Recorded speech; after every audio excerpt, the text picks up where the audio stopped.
The storm was a beast tonight, clawing at the old cabin perched on that lonely, forgotten hill.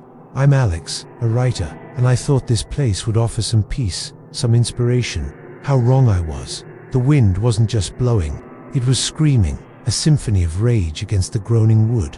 Rain hammered down, a relentless assault, as if trying to wash the cabin right off the face of the earth. I parked the car, the headlights cutting through the downpour, and made my way to the door. It was unlocked, swinging open with a mournful creak. The windows were shattered, empty eyes staring out into the tempest. Every time lightning split the sky, the flashes lit up the chaos inside. Papers, pages, entire manuscripts were scattered everywhere, swirling in the drafts that snaked through the broken panes.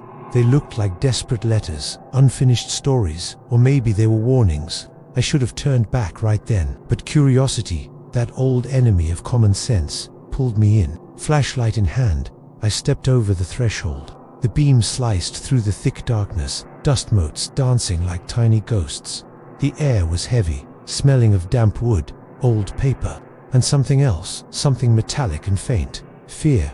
It smelled like old fear. My light cast long, distorted shadows that writhed on the walls, stretching and shrinking with my every hesitant step. They seemed to have a life of their own, twisting into shapes that were just on the edge of recognition.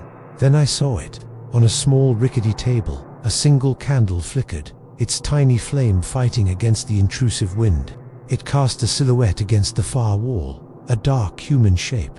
But it wasn't my shadow. It was too still, too rigid. My heart hammered against my ribs. I froze, my breath catching in my throat. Slowly, almost impossibly, the silhouette began to move, detaching from the wall, gliding towards me. Whispers started to fill the silence between the storm's roars. Faint at first, like the rustling of leaves, then clearer, the voices of those who had come before me, their words of madness and despair echoing in the small space. Panic flared in my chest, hot and sharp.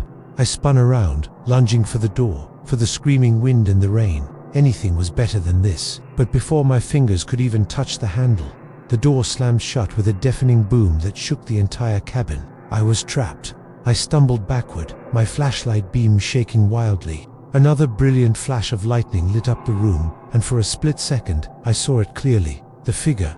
It stood by the table, its form dark and indistinct, but its presence overwhelming. It was just watching me. Its stillness, a terrifying contrast to the storm outside, and the storm in my own mind. Menace rolled off it in waves. I backed into a corner, my body trembling.